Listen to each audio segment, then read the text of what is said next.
Florida Governor Rick Scott, of course, coming out today in support of Donald Trump, but taking note as well of some of those comments. Some said lectures by Paul Ryan. Take a look.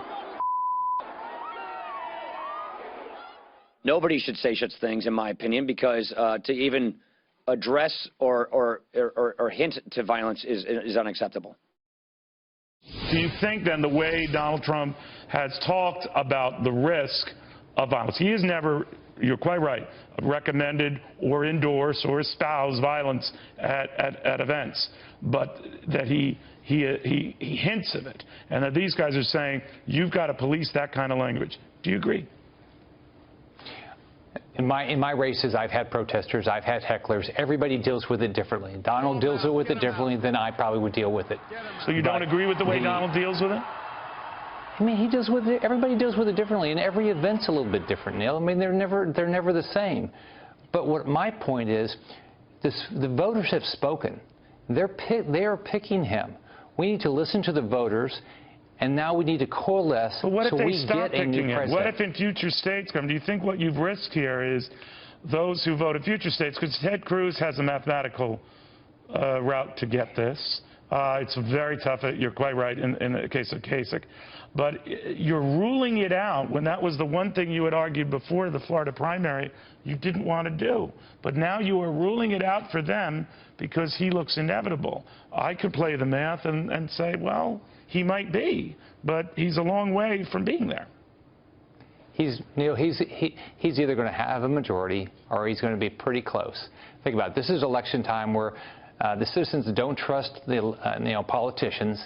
And so I know can you that, imagine but what going is pretty to close to you? Pretty close to you. He's argued that if he has a big enough lead, and he's close enough, he should get the nomination.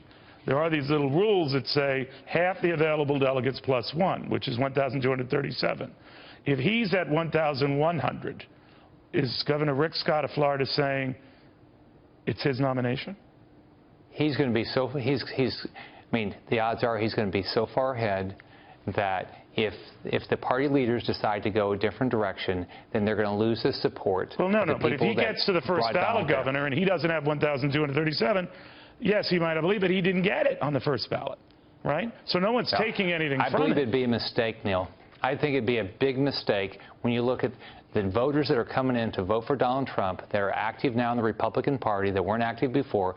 If he goes to the convention with being very close to having all the delegates he needs and doesn't get it, I think it will be very difficult. But it's happened before, right? No, it's happened before. I'm just saying, I don't know how it will end up. I am saying there is this thing we have to get 1,237 delegates. You seem to be saying that there will be hell to pay if he doesn't get the nomination when he doesn't have the 1,237 delegates. Those are the rules. Everyone understood it's 1,237. You seem to be saying if he doesn't get them on the first ballot, he should still be the nominee?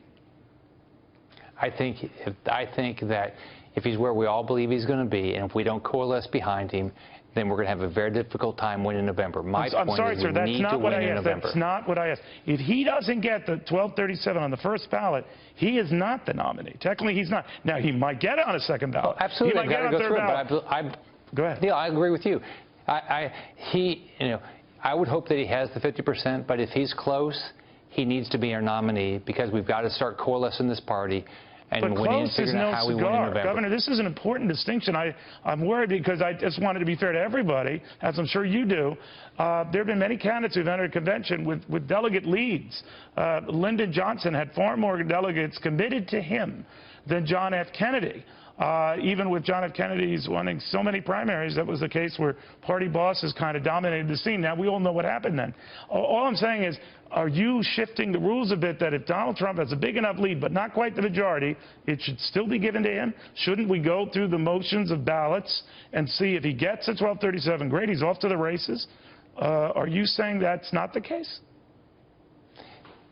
You know, well, clearly at the convention, the rules will be followed.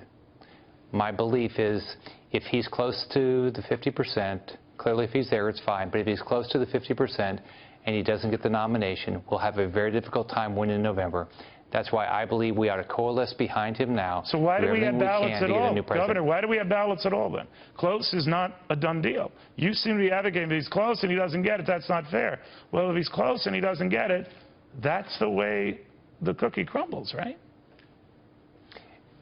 It's absolutely what the rules are. The rules should be followed. My belief is if he's that far ahead and he's close, if we don't choose Donald Trump, then we'll have a very difficult time winning November. The most important thing to me is making sure we have a president that wins, that helps with jobs, the Second Amendment, getting the right justices to make sure we change the direction of this country. I need a federal partner that's going to help me in Florida.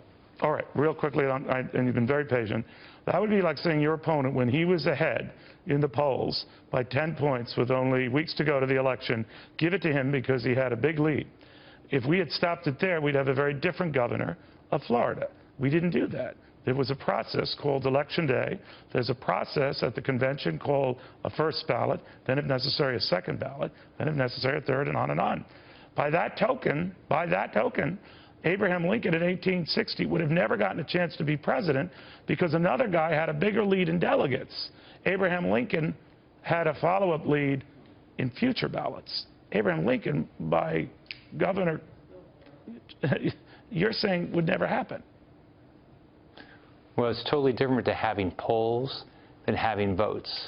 We've had a very contested primary with a lot of great candidates, some good friends of mine, a lot of governors that I've worked with. We've had Marco Rubio and Jeb Bush from Florida. We've had a very contested primary. But that's not what he's saying. Others have had delegate leads. In 1860, I mentioned that one just as an example for your party, where others had big delegate leads. And this guy Lincoln was nowhere in that bunch.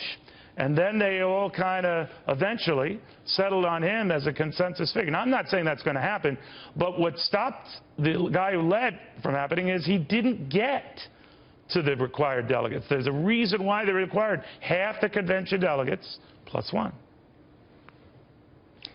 You know, my belief is Donald Trump has shown that he's brought so many new people into the party. He's winning. He's way ahead in the delegate count. He's going to be way ahead at the convention. It's going to be a big mistake if we want to win in November. All right. I want a president, a nominee that's going to win.